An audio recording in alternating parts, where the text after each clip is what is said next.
You serious?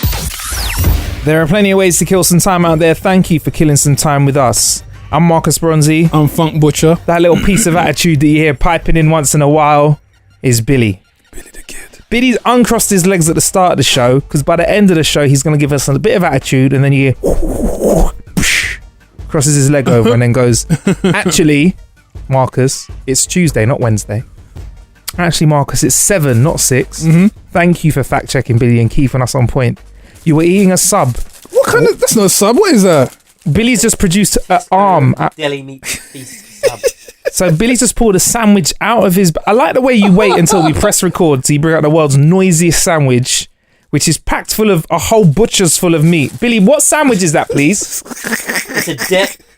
It's a deli meat feast sub. It's a meat feast. A meat feast sub. It's got ham, pork, salami, bacon, turkey, salami, salami, pork, but it's got all the meats in the world. pheasant. Is there any grass in that at all? Any green stuff? No. Really? It is the size of The sub an is arm. like 90% meat and 10% bread. And Billy's eating it like a character out of 300 that's about to go to war. Tonight we dine in hell. So we got sent out to do an experience this time last week. Well, I did actually, called How to Solve a Problem Like Murder. Something that we've actually spoken about on the show previously.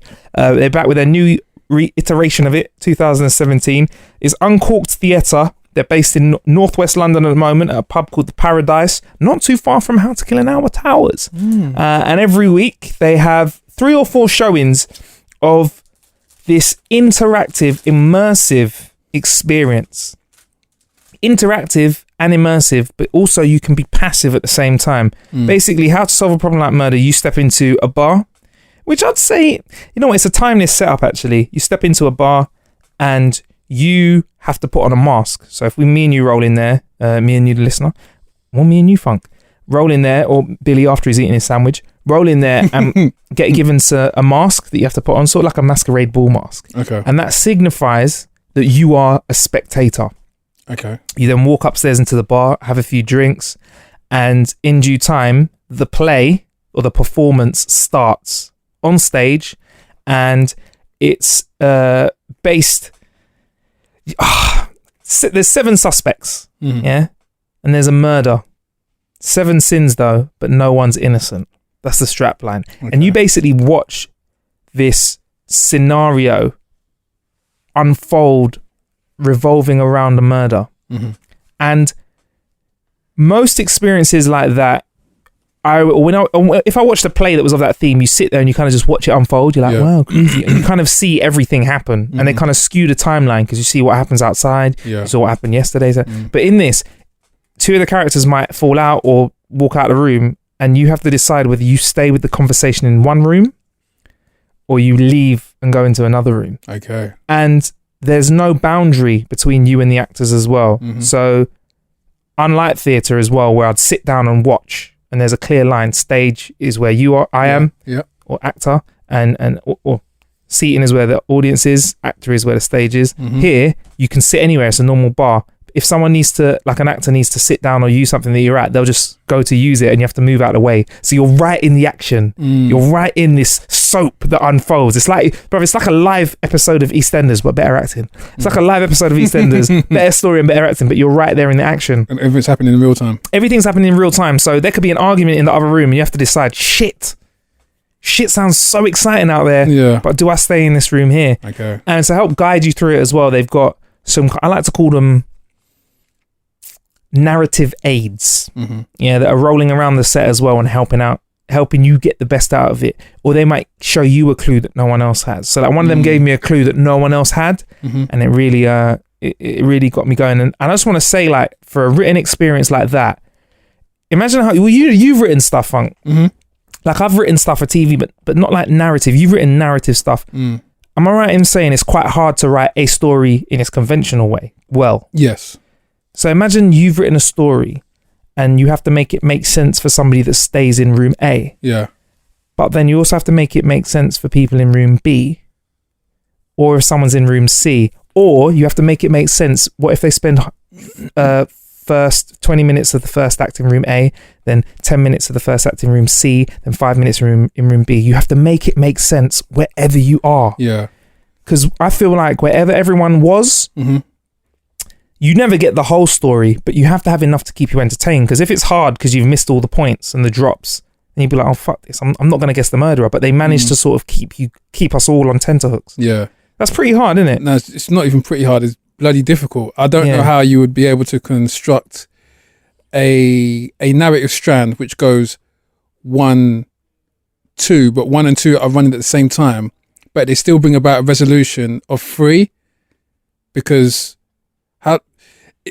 obviously when you write for film or TV, you write in terms of the characters of screenplay, so you write in terms of the dialogue that's happening. So I can't picture how you would write the dialogue of 2 scenes running concurrently, but they still merge to one original outcome. And make it a murder mystery, so you've got to put twists in it. Yeah, that's tricky. And they did it. Long story short, they pull it off, and they must have rehearsed the shit out of it. Because think of the other variables as well. Me going, fucking hell, bruv. Like halfway through, or somebody's sipping on a drink at a really big moment. Which could distort the time of the actual narrative strand as well. And I like to think I'm a man that's onto detail. Apart from obvious ends to scenes and stuff, I don't really feel like I could work out where there were the biggest audio cues. Like, for example, I know there must have been a cue somewhere, so that if you finished your scene, I need to wrap up my scene soon as well. They must have audio cues with something that we wouldn't be able to pick up, such as a sound, a diegetic sound on set, or lighting changes might trigger something. Maybe might trigger them to wrap up a scene. It's very, very clever. Maybe, but do you know what? I just focused on the story, had a good time, had a good few drinks as well. Yeah, man, it was very good. It was in a paradise, Kensal Green, Northwest London. Sorry if you're in another part of the world and you're like, well, Marcus, fuck you. I'm not looking to come to London soon. Maybe you should try it out. Or maybe I should just tell you about something else that we've been killing some time laughing at. Tell me more. I think you are going to laugh at this, Funk. Me? Yes. Obvious Plant on Facebook. Who are Obvious Plant on Facebook, Billy? Billy don't know. Billy doesn't know. Who's Obvious Plant on Facebook, Funk? I don't know. Well, Obvious Plant are some fucking G's. I feel like they are you, Funk. I feel like Obvious Plant, I feel like you are the head of this group, okay? Because Obvious Plant decided to sneak a fake relationship station into IKEA. So into a normal, fully working IKEA, he popped a sign that said, "Hi, I'm the relationship saving station. Shopping can be stressful. Here are 5 quick ways to ease tension with your loved one." And then he put a picture of a dog in a cup and says, "Gaze upon it and remember there is joy in the world." He then also popped a little jar down saying you could write down what upsets you, give it to Elsa, who's the picture of, it's Elsa from Frozen on the front of the jar, and she will help you let it go, and other things as well. I feel like this is you, Funk. So yeah, loads of different ways to sort of help you get over your relationship. Blow away your anger with bubbles as well and watch them slowly float away. Adios, angry thoughts. Now, Funk, I feel like IKEA is a stressful place anyway. Do you think there's more need for relationship stations like this? I mean, was this you, by the way, bro? I cannot confirm nor deny. Exactly. Yeah, all right, cool. Why do people find IKEA stressful? I think it's the least stressful place. I love IKEA because you can get good. I love the meatballs there. I love the hot dogs and the drink you can get there. The hot dog's good. But I will say, I don't like the fucking people, bruv. It's like the world for me. Yeah. I love places, not always the people so much. Like public transport, it's all right, really, when you think about it. It's very convenient, bit dirty, very convenient. It's the people, man. Well, you can't avoid people. You want to bet? I haven't left the studio for 4 weeks. So yeah, I mean, do we need more things like this in the world to save relationships? Do we need little things to make us giggle? Do you know a lot of unhappy relationships? Because I know quite a few. Yeah. And I feel like it's the new norm. Sorry to get too deep, but I feel like that relationships are the new norm. Like unhappy relationships are like, yeah, man, I'm unhappy. They are being normalized. Yeah, like the picture of a man sitting in his car holding his head before he goes in through the front door, or just driving past his house to the pub. I feel like those are scenarios that I feel like I'm hearing a lot more about. I think what really highlighted it was when is it Brad and who is it? Brad and Angeline. Yeah, Brad and Angelina, when they split. I mean, when Brad and the other one, Jennifer Aniston, kind of ended it, there was this whole she fell into the pit of despair. She came back though looking good. She came back. She bounced back. That's how you get over a fucking relationship. She came back looking good though. And they're kind of going through it now at the moment as well. And I think it's just there's this old adage which is obviously turns out to be very true in scenarios like that misery loves company. And people somehow feel comforted when people that have been enjoying. Oh, was that what? You're right there, Billy. Is that right? Oh shit! Yeah. What are you doing, Bill? I'm trying to take some content for you later on. All right. Cool. Do you mind doing that a bit quieter, Bill? Sorry. It's on mute as well. Clearly, it's not. See the problems with the iPhone 7 again. Write that down. Billy. Anyway, sorry, you're saying Angelina Jolie and Brad Pitt. Yeah, I feel like people were, I want to say reveling, but they felt comforted by the fact that they were going through a shitstorm. Oh, people love it. Yeah. People loved when Kanye lost his mind. Yeah. People would love. They would if there was another scandal. And got blonde hair. Yeah. If there was another scandal with our royals, yeah. If there was a scandal with I always forget his name. It's not Harry. William. Yeah. And his Mrs. Pippa. Right? It's not Pippa. It's Kate, Sorry, isn't it? Kate. That's it. Yeah, and his Mrs. Kate. Pippa's the one with the ass. If there was a problem with Bill and Kate, then like I feel like we'd be like, yes, problems in the royal household. Why does misery love company? Why? I don't like miserable people. I know a couple of miserable people. Every time I see them, I'm like, how are you doing? They're like, and I'm like, I have to assess whether it's a real problem or whether they just take problems on intentionally. And I don't like, if it's a real problem, hey, I'm here for you. If it's not though, I'm like, nah.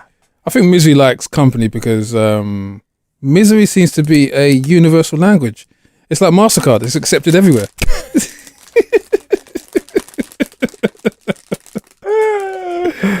So, yeah. Can I have the last Haribo, please? Nope. I think that's gone. There's one left. Thank you. Damn it. Yeah, go on. You're saying, Funk? Yeah, so what you're finding is that it is that unifying factor, strangely enough, between different cultures and races. And you're unhappy. So like a smile and like being sad. Yeah. Do you know what I am miserable about? Go on. Billy didn't offer me a Haribo, yeah? And he gave me the last one, which was a green bear. That's the most unhappy Haribo flavour. A green bear. Me and Funk ate them all. Yeah, man. What's the happiest one? The egg. Yeah, no, heart. Heart's happy. Anyway, let's get a bit more back onto How to Kill an Hour's topics. Spotify, apparently coming out with some hardware. This, This came from a job post that went up for a Spotify employee to deliver hardware directly from Spotify to existing and new customers, a category-defining product akin to Pebble Watch, Amazon Echo, and Snap Spectacles. So, Snapchat hardware, Alexa, Pebble Watch, now Spotify going into hardware. What do you call an app made by a spider that he uses to get food? Spotify. Oh, all right.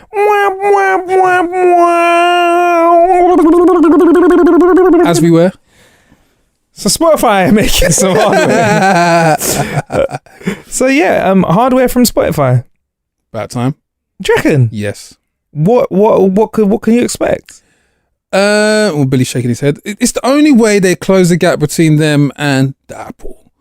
Really? The apple, the pear, the pineapple. I thought that Spotify had transcended.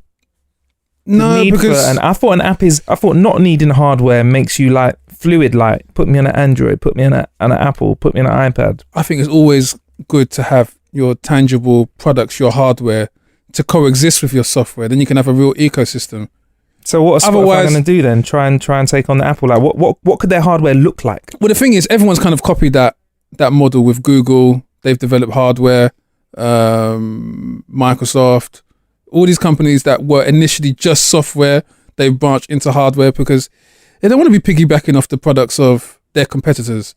That is just like you hating your neighbor, but then you realizing you ain't got no sugar and you have to go around and ask him and borrow it from him because you haven't got any of your own. It's kind of like humiliating. No one has an iPod anymore though. Spotify will have to make a phone. No one uses an iPod. Yeah. I mean, that's not an issue with that. I mean, Spotify will probably create some sort of music playing device which doubles up as a messenger service as well. Some sort of like walkie-talkie for the kids. Yeah. Which doesn't actively kind of utilize a phone network provider. Maybe just works around Wi-Fi. Cheap as chips. Cheap as chips. It's back again, that phrase. Smooth as chips. That was the phrase. That's Funk's patented phrase. Smooth as chips. Smooth as chips. I mean, I still think I need more convincing because the hardware's there. Like, we have some of the best phones out there. Like, they're pretty much doing anything. Like, why? I'm talking from a business perspective. From a business perspective, it's a smart move for Spotify. Are they not making money already? Are they not killing it? Nope. You don't think so? Nope. Why not? Because sooner or later they're going to get squeezed. The record companies haven't really squeezed them yet, and when they do, those dividends might not be looking as healthy as they once were. Currently, right now, just like YouTube, they're kind of in a place where they're paying a percentage to the artists, but it is not the correct percentage. And as an artist yourself, what is this percentage and what would be the correct percentage, please? Well, it depends on the breakdown. The thing is, there's conflicting evidence out there. And there's been numerous instances online where certain artists have kind of informed Spotify that they haven't been paid correctly. So there doesn't seem to be a uniform rate which everyone within the music industry seems to be comfortable with. What would you be comfortable with? I'm just not 100%. No, 100%. Yeah, £1 million for every stream. Yeah. What would be a fair amount? Do you think?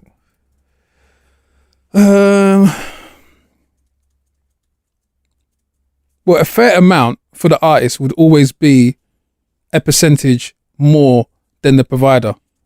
So if on each stream, if every stream was, I don't know, 79p, I can't justify why the company would be getting more than 50% of the earnings. Because that person's blood, sweat and tears made it, and all you're really doing is just putting it on your network. Yeah. That so happen loads of people use. You are the hub, but you can't replicate the creative content which is actually making your hub what it is. So in some instance, the larger share of that 51% has to go to the artist. So did someone just make up the current number that an artist gets for a stream? No. Or did they do some maths and try it? Did someone just go, give them 0.00007 of a p? Probably the same algorithm that they use to set up their playlist, which tells me that I might like Taylor Swift. So there you go. So it really worked. It was quite accurate with you there. It's quite accurate. It said Fung Butcher, Taylor Swift. Yeah, let's do this. You might like this. All right. So what would you be willing to pay for then? A Spotify piece of hardware, seeing as you have it on your phone already. Yeah. Or you can if you want. I don't know if you do, like free or not. You can have a premium account for like £7 a month or whatever. I don't know what it is because I don't pay it, but I've got a premium account. Yeah. Hacked into the system thanks to my Nigerian uncles. So what would you be willing to put? Like, what would be a reasonable price for a product that people most can access via their phone? What would make it like different for them? That's what I'm trying to get to. I'm trying to find like what. You mean like a handset? Yeah. Or what would make me think, right, that's worth the money? Well, a sensible handset price would be anything that undercuts the current iPhone handset prices. Once you kind of enter in at that margin, then the world's your oyster. And there's a lot of room to play with. I mean, the current handset price for, I believe, like an iPhone 7 is around about £600-700. So you've got that, what, £500 to play with in terms of finding a durable, effective, efficient bit of hardware. That's not too much of a big ask. Okay. And it doesn't have to be a phone per se. It could just be some sort of, I don't know, music playing device, cheap and cheerful, but catches the lower end. Do you think it could be maybe another contender for the smart home? Do you think that could maybe be the direction they take it in? I think Spotify are going to go down the iTouch route. Really? Yeah. Personally, I feel like that would be the best bet for them, to go down the iTouch route and capture the audience of real young kids going up to the ages of, I don't know, the ages where kids are going out and getting jobs, and then the parents can kind of govern what kind of music and material is on those phones. So you get, yes, the plot thickens. I think we'll need to keep an eye on this one because it could go so many directions.